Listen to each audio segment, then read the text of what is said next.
Today I'm making a hearty family meal. I need something I can prepare ahead of time, so I thought I'd whip up a rich Tuscan beef ragu.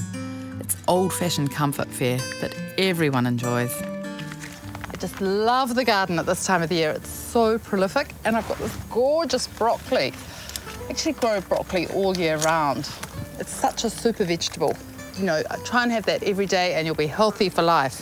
And the thing I love is that once you've picked that main big stem, you get all these little ones that grow off the side. So you get about 3 or 4 picks out of the one plant. Fantastic.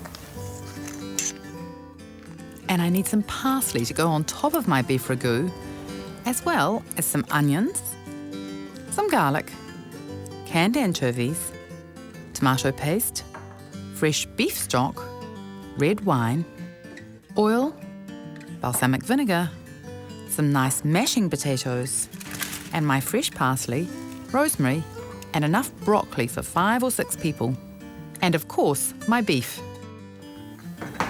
You know, I just love meals like this. You can come home after a really busy day and the house is just full of this gorgeous smell, slow-cooked casserole. I like using a cross-cut blade steak. It's got this little bit of sinew down the middle, but what happens is when it cooks really slowly, that just all melts and it makes the meat so much more succulent.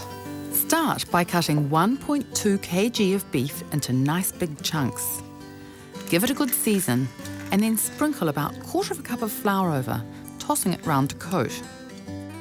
And I'm going to brown the meat in here. And if you were feeling lazy or in a hurry, you could actually just shove everything into a slow cooker. It's so easy doing it like this. And what happens is that you end up with this lovely caramelization on the meat as it browns, and that not only thickens the sauce, but gives it such a great flavour.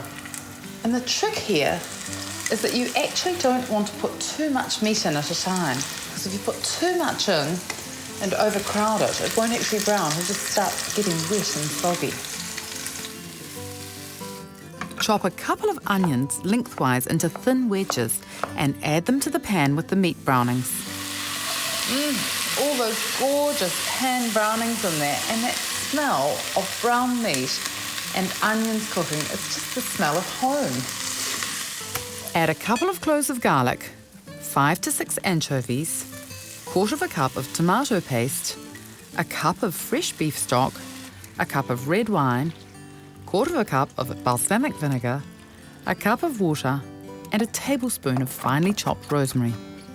So you want to give it a really good stir before you put the meat back in, just to lift all those pan brownings. It smells so good. Let's see what it tastes like. Need some salt and pepper.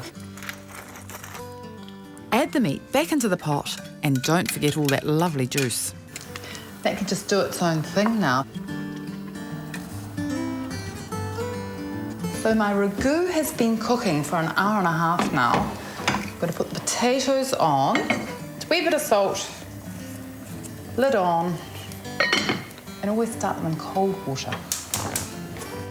Cook the sliced broccoli for 4 to 5 minutes with 1/2 cup of water, a little salt, and the zest of 1/2 lemon. Drain the potatoes and then pop them back onto the heat just to dry out a little.